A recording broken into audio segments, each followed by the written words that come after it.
comfortable and feel like they belong there, like they fit there. And so part of that is trying to bring in as many different people as we can. Purple and yellow, young and old, different religions, different cultures, different backgrounds. And so we love when the children come with the families to do volunteer activities.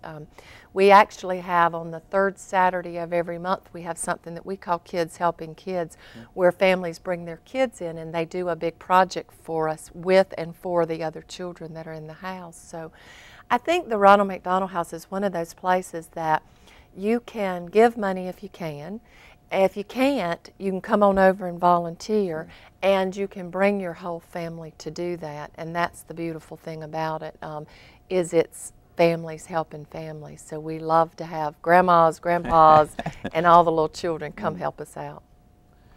Why is it so vital that the parents of these children that's having this illness be able to be near that child during this time?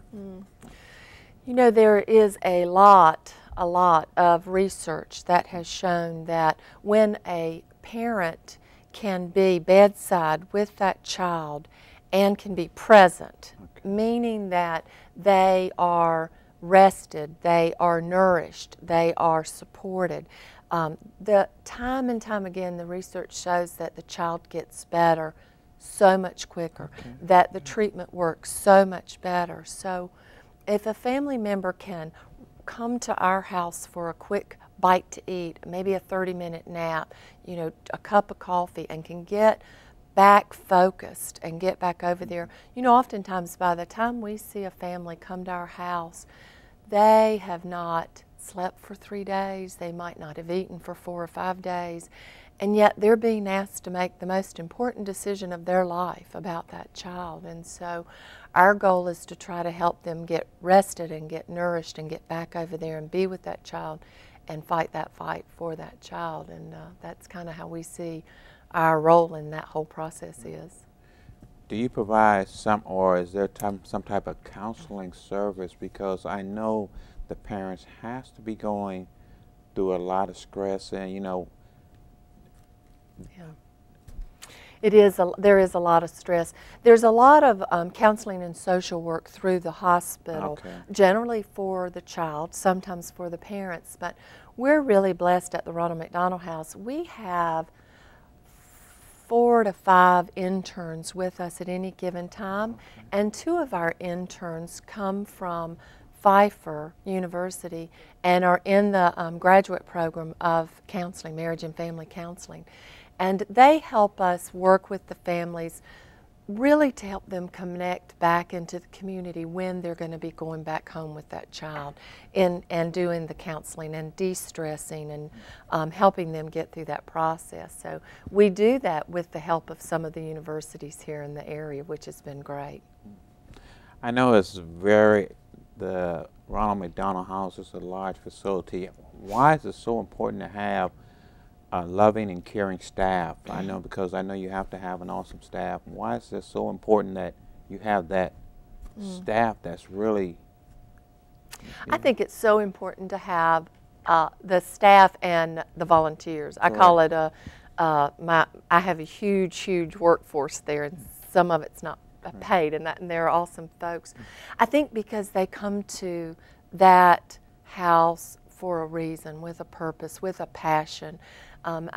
For me, when you talk to any of the staff or any of the volunteers, the first thing that you notice is that they just have a love and a passion for helping these families. Some have a story themselves, some have a reason, some have had a sick child, some are just very grateful that they have never had to deal with a sick child or go to the hospital for that reason. So I think for the families to come and be loved and supported by staff and volunteers, it makes it so much easier for what the family's going through. I know, Ms. Gibson, one question I guess I have to ask you for myself is, how do you kind of like separate your emotions from, I know you have to get real contact with these children. How do you kind of like separate that emotional contact, you know? Because I know it has to. I mean, it would be very difficult for myself. So, how do you handle it? I mean, I don't think you can separate yourself from them. I think it's like in all of life, you love and appreciate what time you have, or people that you get to meet, people who touch your life. You know, we're fortunate that most all of our families go home with a wonderful, happy story. And I think I just look at it that these children have touched my life, they've blessed my life for whatever time, for whatever period, and in whatever way. Sometimes it's very happy, sometimes it's sad, but it's always a blessing either way. God, have you had? Tell us a story about when one of the children and family come back after a certain period of time, you know, and visit the house, and you see them. Well, you know, we are so fortunate because we do get a lot of families and children that come back to see us, and on a regular basis. And then we have a lot of families. Just this week, for instance, we had a family come back and they come back probably every 3 or 4 weeks. A lot of the children are coming back to town to get a follow-up visit, you know, and they'll always stop in at the Ronald McDonald House to see us. And when they don't come by or can't come by, then they send us pictures. So we have pictures everywhere of these children, and it's amazing to see them when they were born at maybe a pound, and now they're almost a year old, and they're just a little fat, happy, laughing baby. It's just awesome. God, I mean, and I know it has to touch you. It does. Has to. It does. It's an amazing place to work. It's an amazing place to volunteer. It's just it's an amazing place to be a donor. You know, you and I have talked about donors time and time again. I think the wonderful thing for our donors is it's not just about sending money over there. You send some money and then you come on over anyway, and you get to see it, and you get to touch it, and you get to be part of it, and it just is an amazing place to be. I know you have a lot of events going on at Ronald McDonald House. Tell the audience a little bit about some of the events that you have. Yeah, well, you know, we're always having events because, you know, we're trying to always raise that money, and also awareness, you know, to the community. I guess the 2 events that are popping up right now, because they're coming up pretty soon, are every year we do a program called Sport a Shirt, Share a Night. And it's where we ask corporations, families, churches to get a team leader, sell these t-shirts. You know, I ask you want to support the Ronald McDonald House for $10, you're going to sport a shirt and you're going to share a night for a family that's going to stay there. And so we sell these t-shirts, and then on one day, April 26th, it's a Friday, the whole town has a casual day, and we all wear that t-shirt. And we generally sell close to, I don't know, 7,000, 8,000, 9,000 t-shirts. So there's a lot of people running around here on April 26th wearing that Ronald McDonald House t-shirt. So if you're interested in that, you can go on our website and click right in and find out how you can do that. And the next thing is the night before, April 25th, I believe, on a Thursday. And it's our Girls' Night Out. This will be our 4th year. We sell out every year because it's a big fun time. It's a fashion show that features some of what we call our model moms, and it's moms who have stayed at the Ronald McDonald House. They get a day of pampering, and they get to come walk out and strut their stuff on the runway.